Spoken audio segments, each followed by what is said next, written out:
ये लो, खा लो। अता आ गई? नहीं, अभी नहीं आई, लेकिन परेशान ना हो, वो फरीद के इनकार को इकरार में नहीं बदल सकती। वैसे तो तुम बहुत खुश होगी ना कि फरीद ने इनकार कर दिया। फरीद ने इनकार करना ही था। मेरी आसमानों तक जो गई थी, किरण मेरी दुआ कबूल हो गई। मगर जीत तो अब भी नहीं हुई। मुझे जीत की परवाह नहीं, मेरे लिए बस इतना ही काफी है कि अगर मेरा नाम रिजवान के साथ नहीं जुड़ा तो आइंदा कभी किसी के साथ नहीं जुड़ेगा।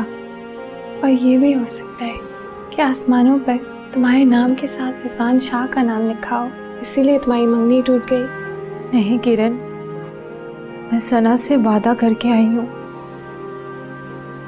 कि मैं उसके शौहर को कभी नहीं छीनूंगी। और अगर रिजवान शाह फिर तुम्हारे सामने आ खड़ा हुआ, फिर भी नहीं? नहीं किरण, बस फिर दुआ करो कि हमारी एडमिशन डेट आ जाए, फिर हम यहाँ से चले जाएं। मगर प्लीज तुम ताई अम्मी को मना लो, वरना वो मेरी जिंदगी अजाब कर देंगी। किरण, तुमने मेरी वजह से बहुत जिल्लत उठाई है। तुम ना होती तो मैं तो शायद अब तक जिंदा भी ना रहती। इसीलिए ताई अम्मी समझती हैं कि मैं तुम्हें खराब करती हूँ। अच्छा, अब खाना खा लो और फिर प्लीज जाकर उनको मना लो।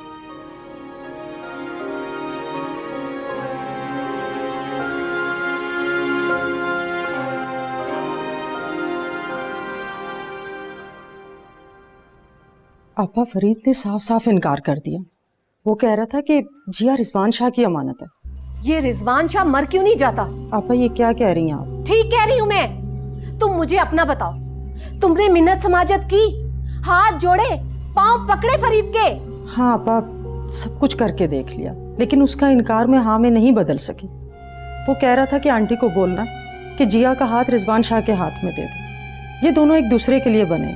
जिया का हाथ रिजवान के हाथ में देने से बेहतर है कि मैं जिया का गला दबा दूं, खून पी लूं रिजवान शाह का।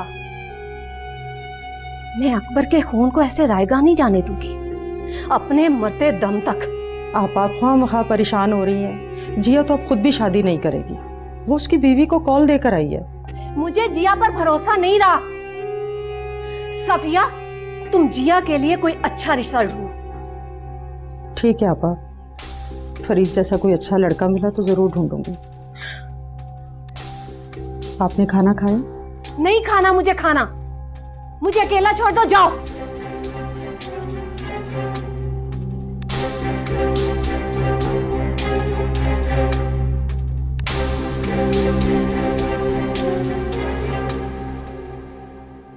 आज मुझे पता चला है, सर का साइन आना रहे, अपने भी आंखें बदलने में देर नहीं लगाते।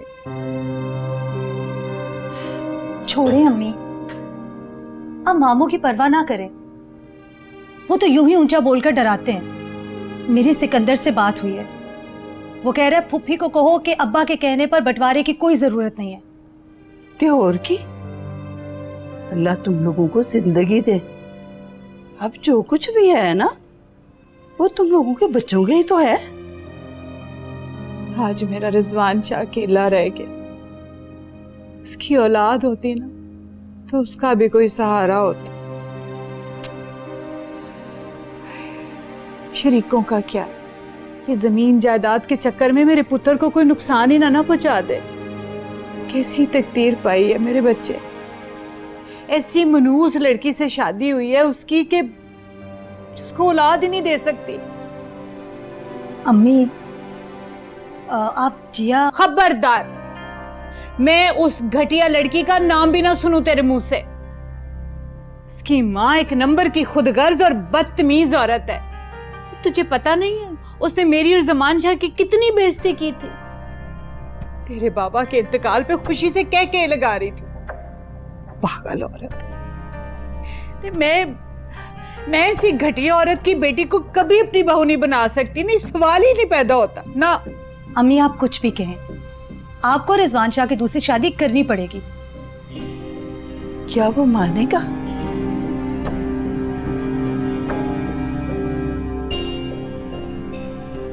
मुझे नहीं लगता।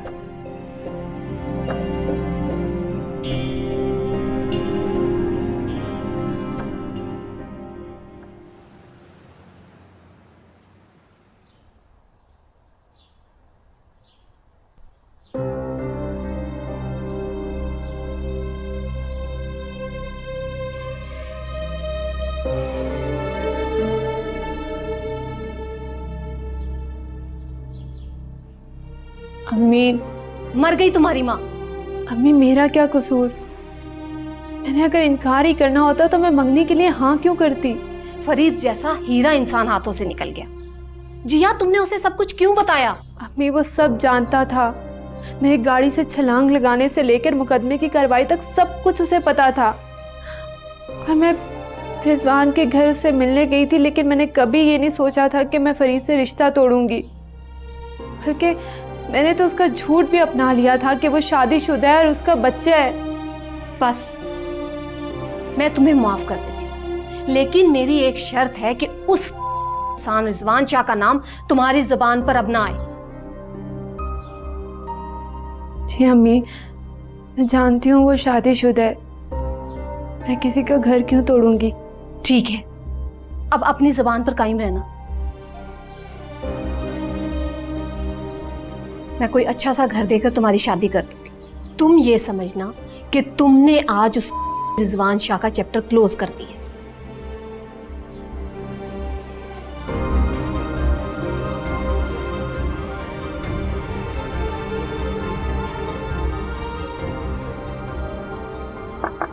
आ जाए।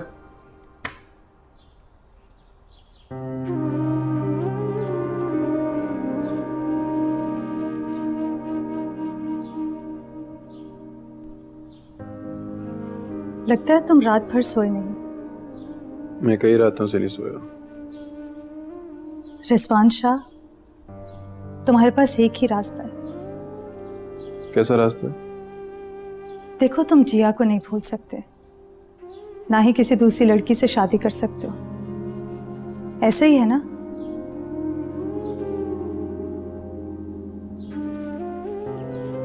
तुम्हारे पास एक ही रास्ता है।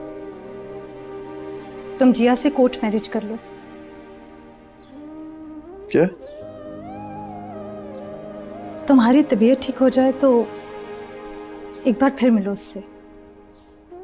जिया से राब्ते में रहो, उसके मंगेतर से मिलो। उसको बताओ कि तुम और जिया एक दूसरे से कितनी मोहब्बत करते हो सकता है वो तुम्हारे रास्ते से खुद पीछे हट जाए। फिर तुम्हारे और जिया की राह में कोई रुकावट नहीं रहेगी। मेरे और जिया के दरमियान कोई रुकावट नहीं है। वो मेरी है और मेरी रहेगी। मैं जिया को किसी और का होने नहीं दूंगा। मगर अब देर ना करना, ना ही किसी पर एतबार करना। एक बार वक्त हाथ से चला गया ना, फिर तुम कुछ नहीं कर सकोगे।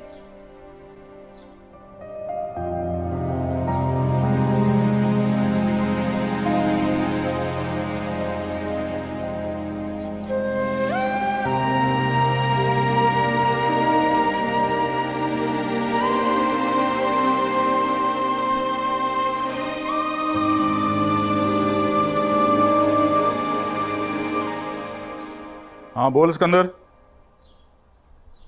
क्या कह रहा है? फैक्ट्री पे छापा पड़ गया?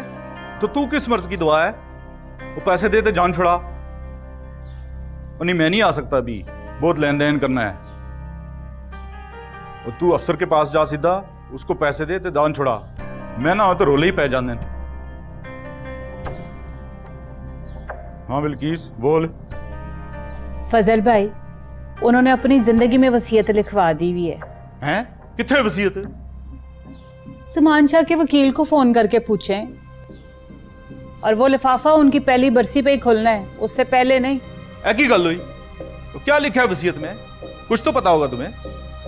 इसका मुझे कुछ नहीं पता, पर एक बात मुझे पक्की पता, उनकी जायदाद के वारिस आलिया और रिजवान शाह नहीं है, उनका पोता है। मत मारी गई है तेरी। पोता कहां से आएगा? सना तो बांझ है। ना तो ये मुझे क्यों पूछ रहे, जाके सना से पूछे।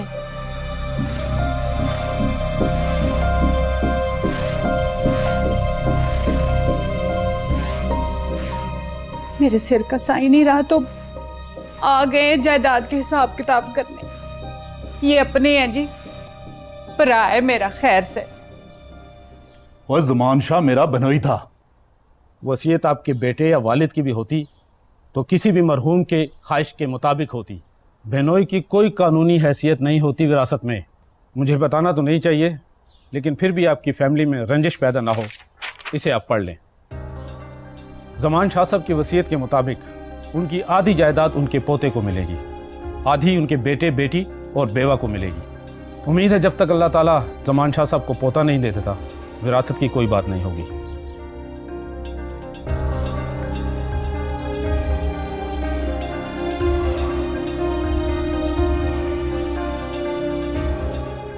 चलता हूं मैं।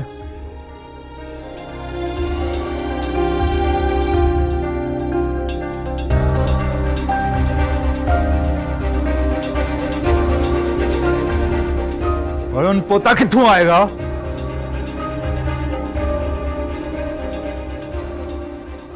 आप ऐसे कैसे बात पक्की कर सकती हैं? जिया ने लड़के को नहीं देखा। लड़का बैंक में काम करता है और वो भी कॉन्ट्रैक्ट पे। जैसा कि मुझे मिसेस खान ने बिलाल के बारे में बताया, मुझे वो लड़का बहुत पसंद आया। आपा, सफिया, जाओ जिया को बता दो, वो लोग आज ही आएंगे, आज ही हम रस्म करेंगे।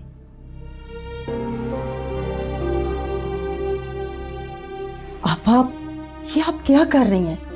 ना मिसिस खान का घर देखा है, ना घर वाले देखे हैं, और फोन करके आपने उन्हें घर बुला लिया। आप ऐसे रिश्ते होते हैं बेटियों के? अरे भी मिसिस खान को मुझे जानने की कोई जरूरत नहीं। मिसिस खान को सारा जमाना जानता है, तो फिर मैं क्यों जानूं? आपा, जिया आपकी बेटी है, जमाने की नहीं। अगर आपको मिसिस खान इतनी पसंद आ गई है तो उनका घर बार देख ले, उनका माहौल देख ले, उनके बारे में पता करवा ले। जमाना तो मिसिस खान के बारे में भी बहुत बातें करता है। रजिस्ट्रेशन के नाम पे पैसे ले लेती है और रिश्ता भी नहीं करवाती। क्या? खुदा के लिए इतनी जल्दी ना करें, आप पता करवाएं। ये ना हो मिसिस खान कोई नकली बेटा बना के यहाँ ले आए। अरे सफिया, ये लड़का उसी बैंक में कैशियर जहां मेरा अकाउंट। आपा, ये ना हो उस लड़के को पता चल गया हो कि आपके पास कितनी दौलत है, आपके अकाउंट की डिटेल मालूम कर ली हो। खुदा के लिए सफिया चुप हो जाओ, अब तुम्हारी इस बात से मेरा दिल दहल रहा है। आपा, मैं तो बस आपसे ये कहना चाहती हूँ कि जब तक आपकी इद्दत पूरी नहीं होती, आप बात को आगे ना बढ़ाएं। और जब तक अगर रिजवान शाह ने कोई गुल खिला दिया तो उसकी जिम्मेदार तुम खुद होंगी। ओहो, आपा कुछ नहीं होगा। ठीक है, जाओ तुम मिसेस खान को फोन कर दो। जी आपा।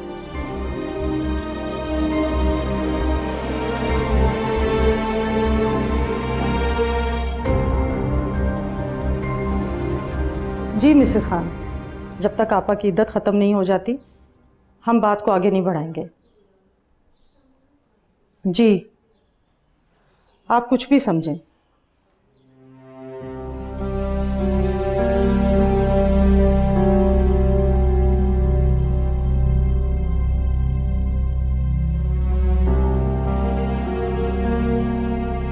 अम्मी ना जाने मेरे साथ क्यों ऐसा कर रही हैं।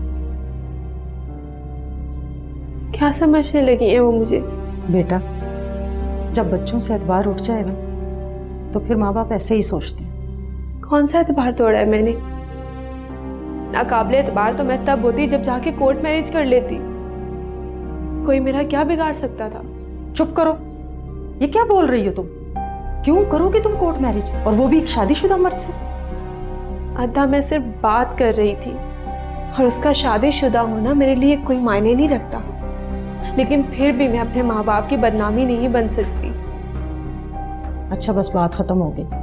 अब तुम दोनों का एडमिशन हो जाएगा, तुम दोनों यहाँ से चली जाओगी, माहौल बदल जाएगा, सब ठीक हो जाएगा। जिया, अब तो मेरा पढ़ाई में भी दिल नहीं लगता। मुझे नहीं लगता कि मैं अपना MBBS कंप्लीट कर सकूंगी।